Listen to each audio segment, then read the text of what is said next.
मशरक़ वस्ता की सूरत हाल पहले ही कशीदा है। आबनाए हुर्मुज़ बंद है।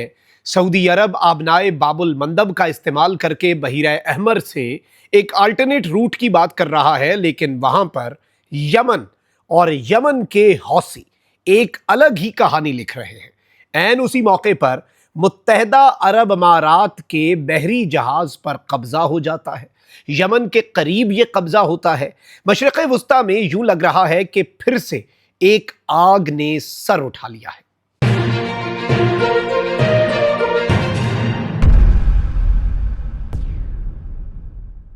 बिस्मिल्लाहिर्रहमानिर्रहीम, अस्सलाम वालेकुम। मैं हूं मखदूम शहाबुद्दीन। 3 मई 2026 इतवार का दिन। नाज़रीन कराम, 3 बड़ी चीज़ें आपके सामने रखनी है। एक जानिब तो जंग के साए फिर से मंडलाना शुरू हो चुके हैं। ईरान ने अमेरिका को एक नया प्रपोजल दिया है।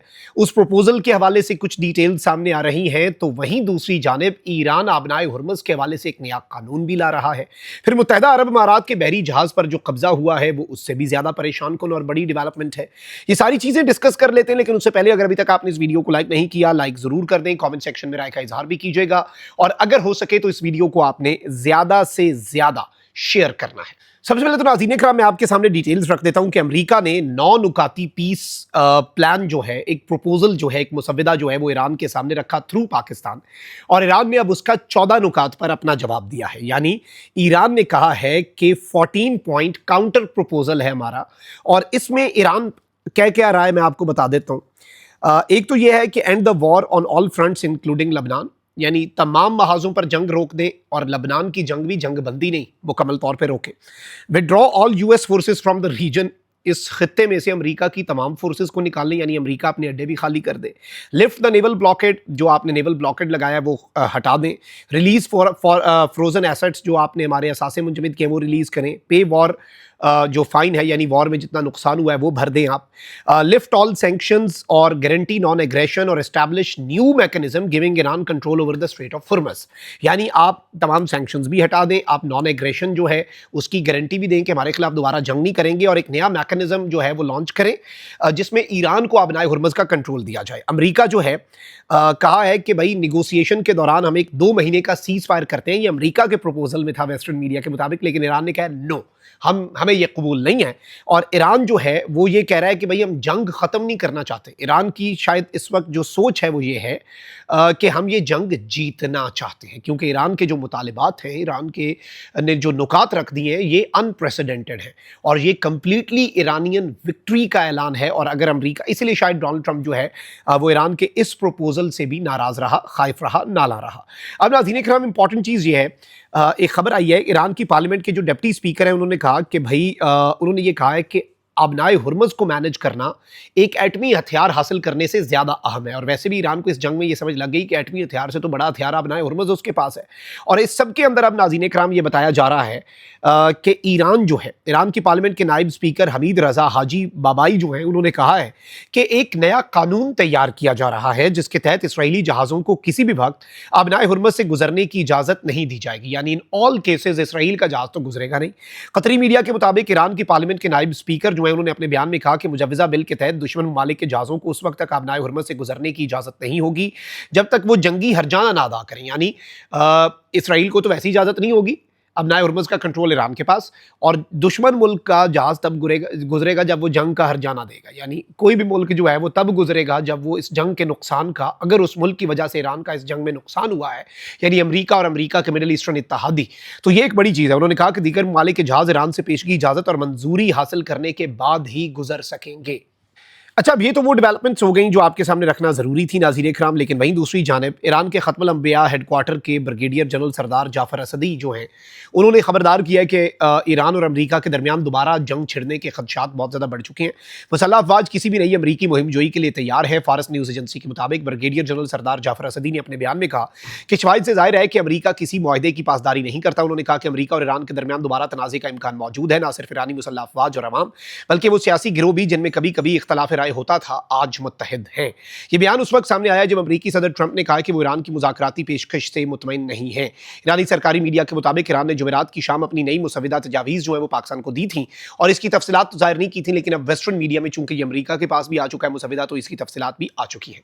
वहीं दूसरी जानिब कुछ ना कुछ चीज़ें जो है वो नॉर्मल हो रही हैं मिडल ईस्ट में। लेट्स बी ऑनेस्ट, मुत्तहिदा अरब अमारात ने फ़ज़ाई ऑपरेशन जो है वो मामूल के मुताबिक बहाल कर दिया है। खलीजी मीडिया के मुताबिक यूएई की जनरल सिविल एविएशन अथॉरिटी ने कहा है कि मुत्तहिदा अरब अमारात की फ़ज़ाई हदूद में हवाई आमदोरफ्त मामूल के मुताबिक बहाल हो गई है और आर्जी एहतियाती इक़दामात ख़त्म कर दिए गए हैं। सूरत हाल का जायज़ा लेने के बाद ही फ़ज़ाई ऑपरेशन बहाल करने का फैसला किया गया है।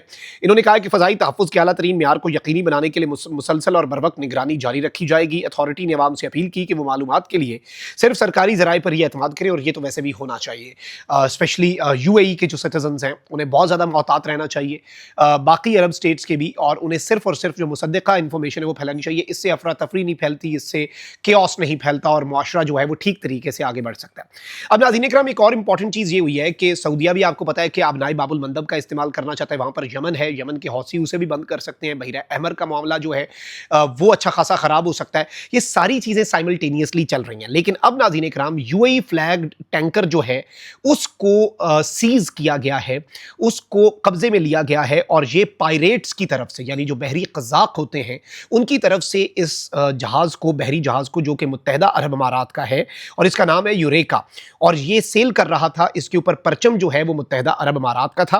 और इस सब के अंदर मैं आपको ये बता दूं कि ये जो कैप्चर है ये कहां पर हुआ। कैप्चर हुआ यमन का शब्वा प्रोविंस है और इस सब के अंदर बताया ये जा रहा है कि ये जो वेसल है यूएई की, इसे चूंकि इस वक्त बाज़ाब्ता तौर पर कंट्रोल में लिया जा चुका है, सोमाली कज़ाक है, सोमालिया से ताल्लुक़ रखने वाले, तो इसे अब सोमालिया की तरफ ले जाया जा रहा है।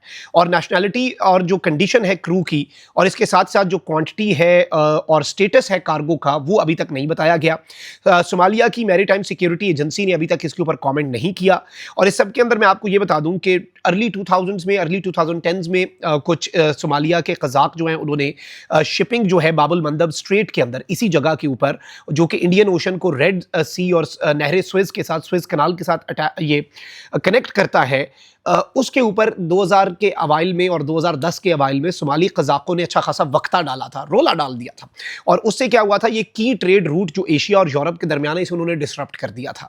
तो अब एक दफ़ा फिर इनका मंजर आम पर आना, एक दफ़ा फिर इनका एक्टिवेट होना, एक तरफ इनका आकर हाईजैक करना ऑयल टैंकर को यमन के कोस्ट पर, यमन के साहिल पर, गल्फ ऑफ अदन के अंदर, ये एक बड़ी तशवीशनाक चीज़ है। फिर इसके साथ साथ यमन की अथॉरिटीज़ ने इसे रिपोर्ट किया है और इसमें बताया गया है कि ये मुसल्ला लोग थे, इन्होंने एमटी यूरेका को सोमाली वाटर्स की तरफ इस वक्त रीडायरेक्ट कर दिया, ये उसे लेकर वहां पर लेकर जा रहे हैं। और इस सारी की सारी सिचुएशन के अंदर मैं आपको ये बता दूं कि सिनेरियो जो है वो अच्छा खासा मुख्तलिफ है।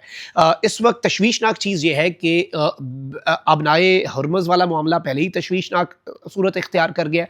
अबनाए बाबुल मंदब को यमन के हौसी बंद करते उससे पहले सोमाली कज़ाकों की एंट्री जो है वो ग्लोबल ट्रेड रूट्स के लिए, ऑयल ट्रांजिट और इसके ऑयल शिपमेंट्स के लिए, ऑयल मार्केट्स के लिए, तमाम तर एस्पेक्ट्स के अंदर this is a very concerning thing, not just for United Arab Emirates but it is also very concerning for Saudi Arabia, for other countries, for even Europe. सऊदी अरब ने कल रात ही एक नया प्लान जो है वो लॉन्च किया जिसमें जो है यूरोप से एक नया रूट जो है जिसमें अबनाए हुर्मुज़ को क्रॉस करके, बाईपास करके, उसको बिल्कुल साइड पे करके एक नया रूट जो है वो सऊदी अरब ने लॉन्च किया है जिसमें ईरान के अबनाए हुर्मुज़ वाले मामले पर इन्हिसार कम हो जाएगा और रूट्स जो हैं वो बरकरार रहेंगे। ये सारी की सारी चीज़ें जो हैं ये एज इट इज़ चलती रहीं, लेकिन अब ये जो डेवलपमेंट है इससे ज़ाहिर बात है सऊदिया को भी तशवीश हुई होगी, सऊदिया भी परेशान हुआ होगा, बाकी मुल्क भी।